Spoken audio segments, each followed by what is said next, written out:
আসসালামু আলাইকুম। Hello everyone. আজকে আসলাম একটা জমিতে, আর আমাদের গ্রামের ভাষায় বলি ক্ষেত বা জমি, যে যেটা বলেন, তো আমরা এটাকে ক্ষেতই বলি। এটা ছিল একটা করল্লার ক্ষেত।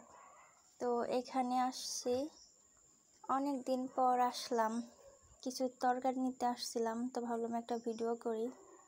তো এই ক্ষেতটা অনেক বড়, প্রায় 2 পাখি এরকম হবে।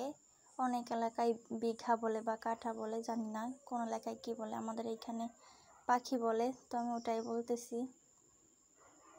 আসছিলাম এখানে তরকারি নিতে, অনেক করলা ধরছে, আর আজকে ছিল হাটের দিন আমাদের এইখানে, যার কারণে করলা সকালবেলায় ছিঁড়ে নিয়ে গেছে, এখন বেশি নাই।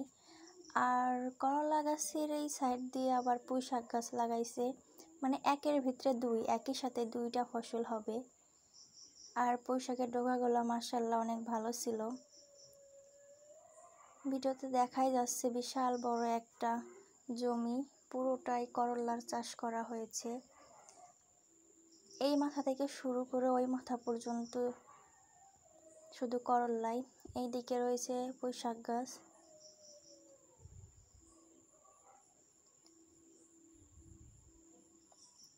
আর সামনের এই পুঁই শাক গাছটা মাশাআল্লাহ অনেক সুন্দর।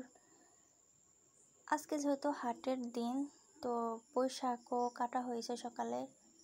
এগুলো সকালবেলা ঘুম থেকে উঠে চলে আসে 6টার ভিতরে, যা যা থাকে মাঠ থেকে সব ছিঁড়ে নিয়ে বাড়িতে যেয়ে পরে এগুলা বিক্রি করার জন্য নিয়ে যায়।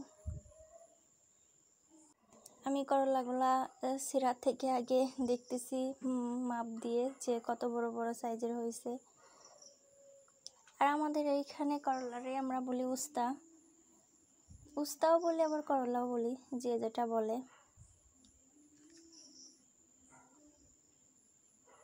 আমাদের মাঠটা অনেক সুন্দর, আর আমাদের মাঠে নানান ধরনের ফসল উৎপাদন করে। প্রতিটা সিজনে অনেকে অনেক ধরনের ফসল উৎপাদন করে। এই পাশে আবার একটা ঘাসের জমি রয়েছে, ওর মধ্যে আবার কিছু আম গাছও লাগানো রয়েছে।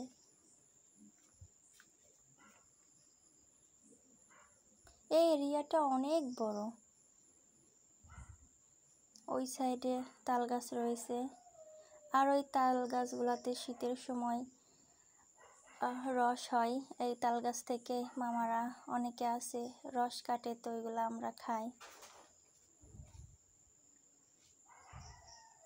গ্রামে থাকার মজাই অন্যরকম, সব সময় ভিন্ন ভিন্ন কিছু দেখা যায়।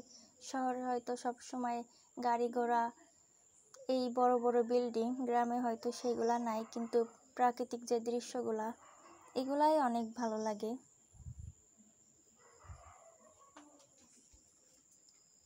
এই পাশে পুঁই শাক গাছ রয়েছে, আর ওই সাইডে রয়েছে পুরোটাই করলা।